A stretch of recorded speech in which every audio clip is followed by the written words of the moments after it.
If you want it back, you're going to have to pay me $1 million.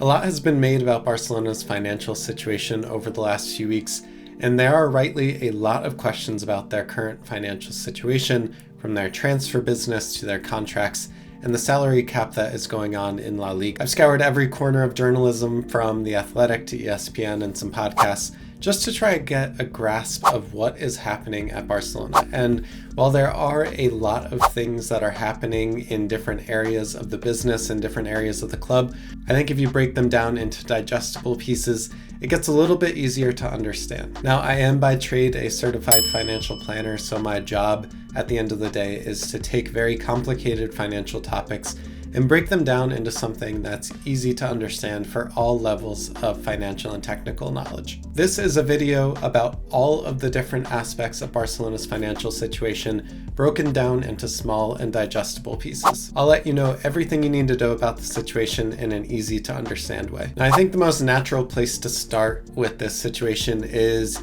it even an issue?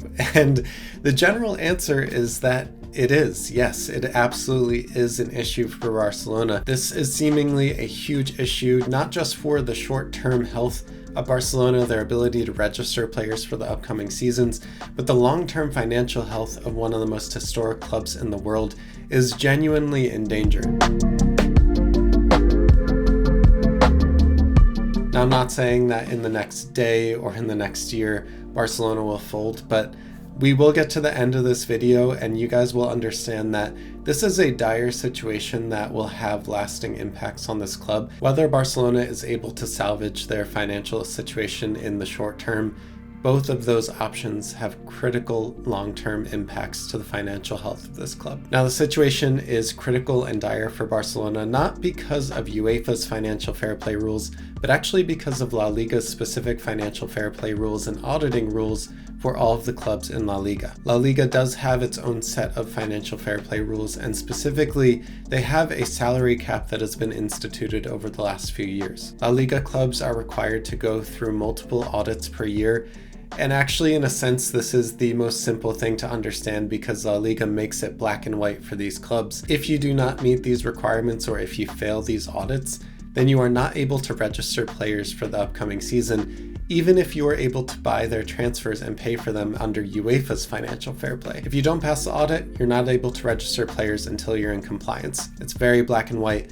and this is actually the reason why Messi had to leave at the beginning of last season. Now, Barcelona did have an audit in March of 2022, and it was found that they were 144 million euros above the cap. Now, they are in somewhat of a beneficial situation because the auditors have said that while this upcoming season they're able to register their players that they buy, in the upcoming seasons, if they don't get that number down, they won't be able to register these players in the future. Now, a big question that's been asked recently is how they have enough money to continue buying players like Rafinha.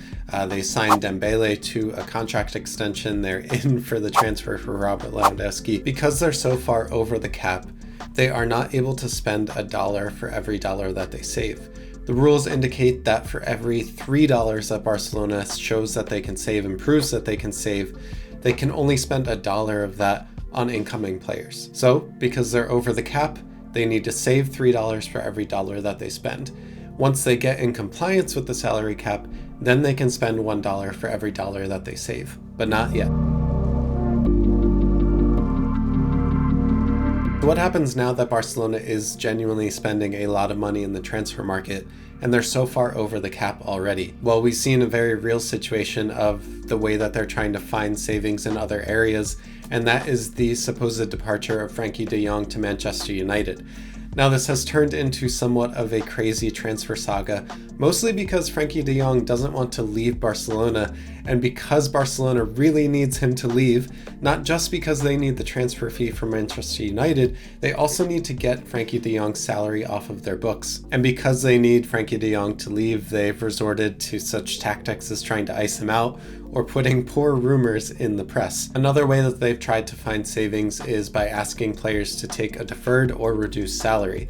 Now, if a player takes a reduced salary, they're essentially saying that Yes, I'd like to stay with Barcelona, and to do what's right for the club, as the club would probably say, to do what's right for the club, I'm going to take a reduced salary so that we're able to sign other players and get in a better financial situation.